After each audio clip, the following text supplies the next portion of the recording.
Dans cette vidéo, après avoir étudié l'interface de Live, nous allons enfin faire entendre de la musique. J'ai ici un projet ouvert, avec un affichage en mode session, le tableau qui me permet de jouer du logiciel un peu comme d'un instrument.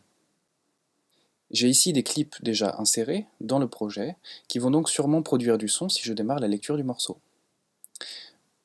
Pour faire cela, en haut, vous vous souvenez que nous avons la barre de transport, qui nous permet de lire, d'arrêter la lecture du morceau et d'enregistrer de nouveaux clips dans le projet. Si je clique sur le bouton de lecture, le petit triangle, il devient alors vert et le compteur de mesure se met à s'incrémenter. Mais il n'y a pas de son. Pourtant, le morceau est en lecture, le matériel est bien configuré, nous n'avons tout simplement pas de son.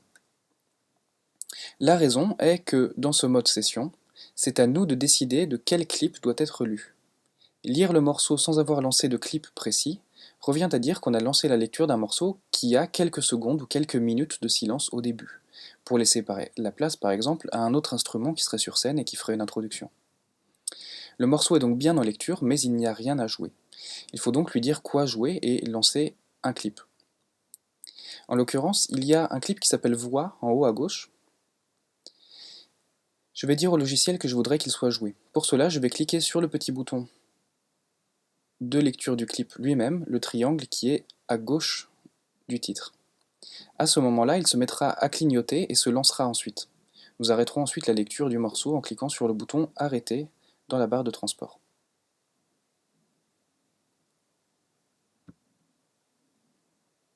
Un, 2, 3, 4. 1, 2, 3, 4. Comme prévu, quand nous avons cliqué sur le bouton de lecture du clip Voix, il s'est mis à clignoter puis est devenu vert pour indiquer que le clip est en train d'être lu. Et nous avons pu entendre ma magnifique voix compter 1, 2, 3, 4. Mais alors vous vous demandez sûrement pourquoi le clip a mis si longtemps à démarrer une fois qu'on a cliqué dessus, et pourquoi il n'a pas commencé au moment exact où j'ai appuyé sur le bouton de lecture. C'est maintenant qu'on va devoir parler de la quantification dans Live.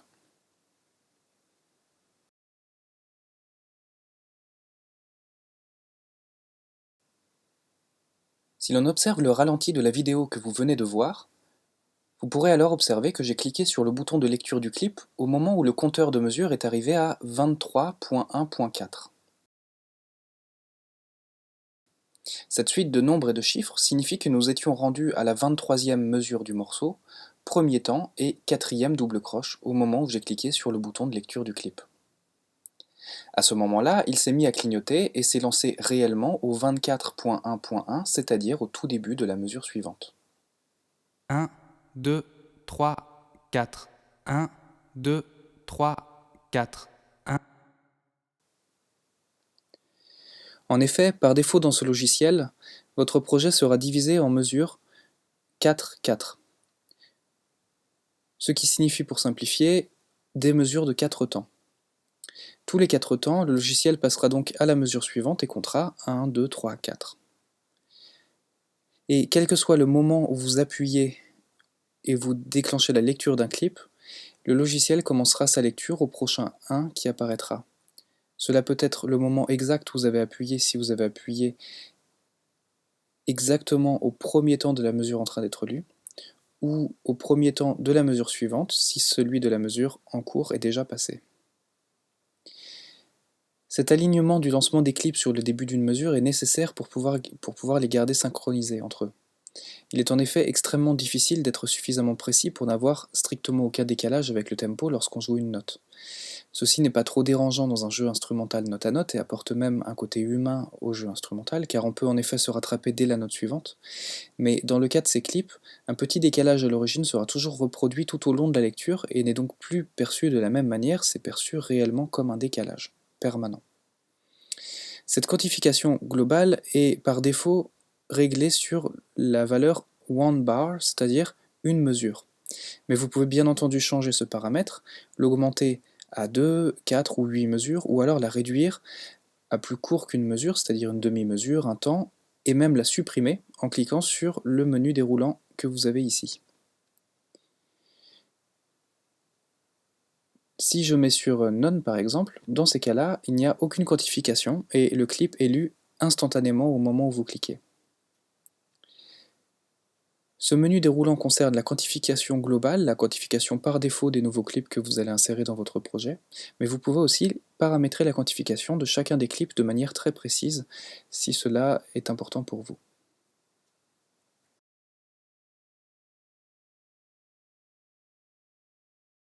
Nous allons maintenant tester cette quantification à une mesure et voir comment les autres clips se lancent par rapport à celui contenant la voix. Vous allez voir que quel que soit le moment où je vais lancer la lecture de ces différents clips, ils ne seront réellement lus qu'au moment où la voix dit le prochain 1. Nous allons les lancer les uns après les autres et voir comment ils se comportent. 1, 2, 3, 4. 1, 2, 3, 4. 1, 2, 3, 4. 1, 2, 3, 4. 1, 2, 3, 4. 1, 2, 3, 4. 1, 2, 3, 4. 1, 2, 3, 4. 1, 2, 3, 4. 1, 2, 3, 4. 1, 2, 3, 4. 1, 2, 3, 4. 1, 2, 3, 4. 1, 2, 3, 4. 1, 2, 3, 4. 1, 2. Vous avez pu voir, comme prévu, que quel que soit le moment où je lançais la lecture d'un clip, il ne démarrait réellement qu'à la mesure suivante. Et vous avez aussi peut-être remarqué que lorsque j'ai lancé la lecture du clip intitulé 2DR, ici, le clip qui était en lecture au-dessus s'est arrêté. Cela est dû au fait que l'on ne peut lire qu'un clip à la fois par piste, c'est-à-dire par colonne. En déclencher un autre dans la même piste, arrête la lecture de clips qui étaient en cours de lecture précédemment. Nous avons donc vu comment lire des clips, mais il faut aussi savoir les arrêter. Pour arrêter un clip, c'est très simple, il suffit de cliquer sur n'importe quel bouton stop que vous voyez dans la même colonne, dans la même piste. Si toutes les cases de la piste en question sont prises, on peut aussi cliquer sur le bouton stop tout en bas de la piste en question. À noter que l'arrêt se fait exactement de la même manière que la lecture d'un clip, c'est-à-dire qu'il est synchronisé dans le tempo. Et que si je clique n'importe quand dans la mesure sur le bouton stop d'un clip, il ne s'arrêtera réellement qu'au début de la mesure suivante. Dans notre cas, par exemple, j'en ai assez d'entendre ma voix compter, et je vais donc arrêter le clip en question. 1, 2, 3, 4. 1, 2, 3, 4.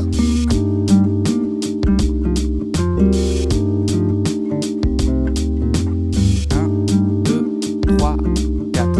1, 2, 3, 4.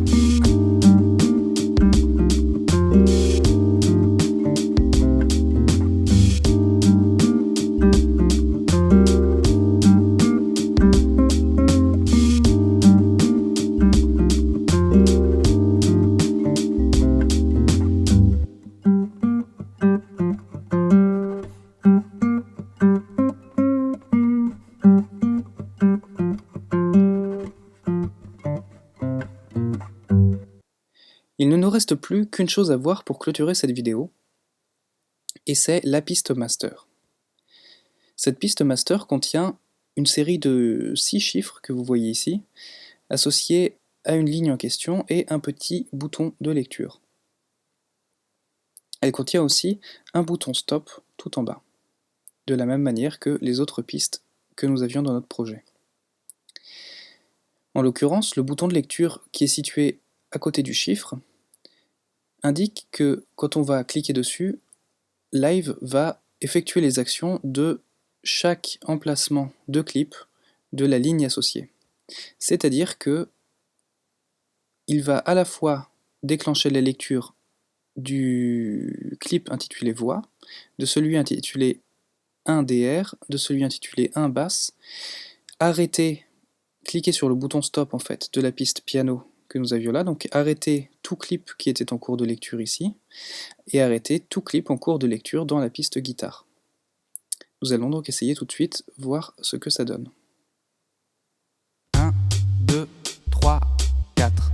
1, 2, 3, 4.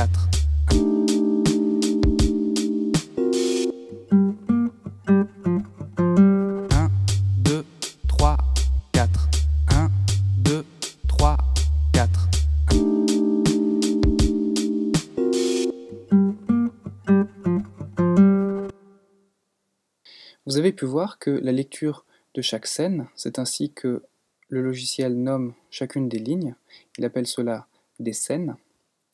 Donc la lecture de chaque scène se fait d'une manière synchronisée avec le tempo. En fait, pour être plus précis, cela dépend du paramétrage de la quantification de chacun des clips. Actuellement, ils sont tous sous la quantification globale que nous avions réglée sur une mesure, et donc ils se sont tous déclenchés à la mesure suivante. Enfin, et pour clôturer cette vidéo, nous allons parler du bouton Stop de la piste master. Ce bouton Stop se comporte d'une certaine manière de la même façon que les boutons lecture des différentes scènes, qui servaient à effectuer les actions de chaque emplacement de clip de la scène associée. Ici, le bouton Stop de la piste master va actionner les boutons Stop de chacune des pistes du projet. C'est-à-dire qu'il va sommairement arrêter tous les clips en cours de lecture. Et cela se fait, encore une fois, d'une manière synchronisée avec le tempo. 1, 2, 3, 4. 1, 2, 3, 4.